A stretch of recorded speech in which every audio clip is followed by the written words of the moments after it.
into a position with the City of Chicago to serve under the Department of Housing as Executive Director of the Low Income Housing Trust Fund. That's a big deal.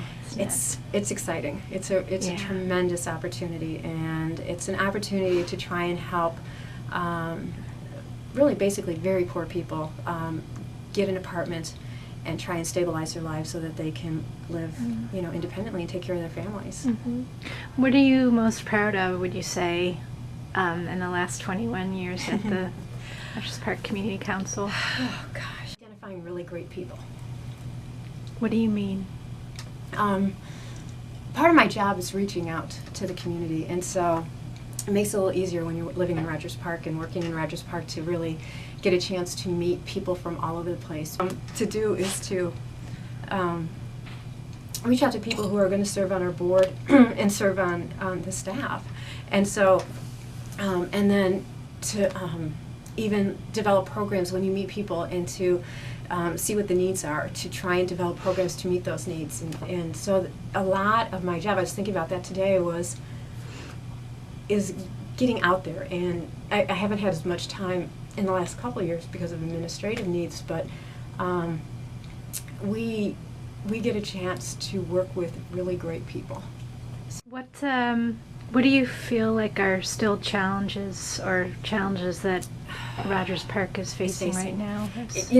It's a changing community, and when I came in, really, Rogers Park had such a negative connotation as far as, and it's so funny, I mean, when you think about the housing market that we have today where things are selling so especially high, and that when I came in, the reputation was that Rogers Park was a drug and gang haven, and nobody would buy here. I mean, for every condo you could find in Evanston, there were maybe 15 or 20 of them sitting vacant, trying to be sold in Rogers Park. And so there was absolutely total disinvestment in the neighborhood, and that was following a very long trend of it. I mean, this organization had worked really hard to stabilize the housing in Rogers Park, and so I was able to come into an organization that had a really strong history and capacity on working on housing issues, for landlord-tenant issues, and really we had a lot of bad buildings, and when I first came in,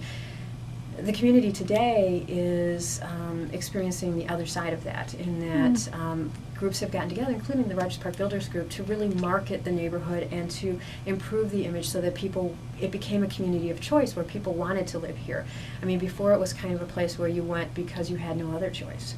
And so people today, and it's really interesting, is that there's people of, you call me the people of means, or the people, the haves and the have-nots, really all want to stay here. We did a lot of work to bring in, ownership at a time when Rogers Park was 89% rental. And 20 years ago was like 89% rental. Okay. Today, I would say it's probably closer to 70% rental, maybe 65. I mean, the numbers will come out in the next census. But, there has been stability.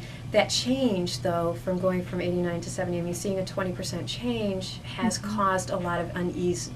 And on a variety of levels. It changes, I mean, people respond because of the impact that it makes on their lives. And so if you can't afford your property taxes because, it's now the new hot neighborhood, and investment has gone up and your value has gone up, but you can't afford your property taxes, it's still a challenge for you to live here.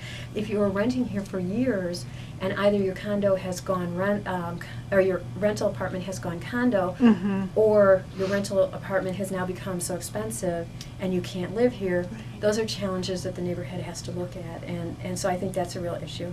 The other one would be the issue of diversity, and we have always been so proud of being a welcoming community, and that is way back historically from the very early days when it was primarily a Catholic and Jewish community, that they were very proud of bringing in other religious groups, and then proud of, because of our rental housing, new groups, new immigrants came and lived here. And so at the last census, we are pretty much almost evenly divided between Black, Latino, and white. I mean, and equal to that of the city of Chicago in a very small neighborhood, which you won't find anywhere else. I think the issue isn't that we have diversity, it's that what do we do with diversity? And the question of social integration becomes one that we need to think about. How our kids interact across the races is a big one. How we deal with living in a mixed community and what that means, and that people do look different. And I think people move here to this neighborhood because of that diversity. And sometimes are challenged by it because there are people from very, very different walks of life, and how you deal with that and live in that. But this community has a passion and an energy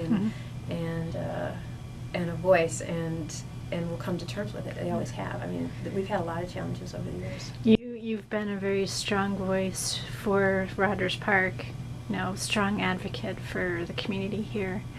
What wish or hope do you have, I don't know, for Rogers Park as we move forward? I think as the discussions and the debates happen, that we come to the table fairly and accept the fact that people, regardless of your position, all love this neighborhood. And so if you come to that position right from the start and respect them, that we're not going to actually do it all the same way. That, what one person might believe that the future of Clark Street holds for them is very different than the future that somebody else does. But they're coming at it from a place that they really actually care about the neighborhood and want to see improvements. And so if we come to the table and respect each other and actually listen to each other, we can have those discussions, and hopefully we can come to some place that may not meet everybody's need, but at least will provide the best possible option available. You're never going to get 100%, and so there's always compromises. And the idea is you have to listen.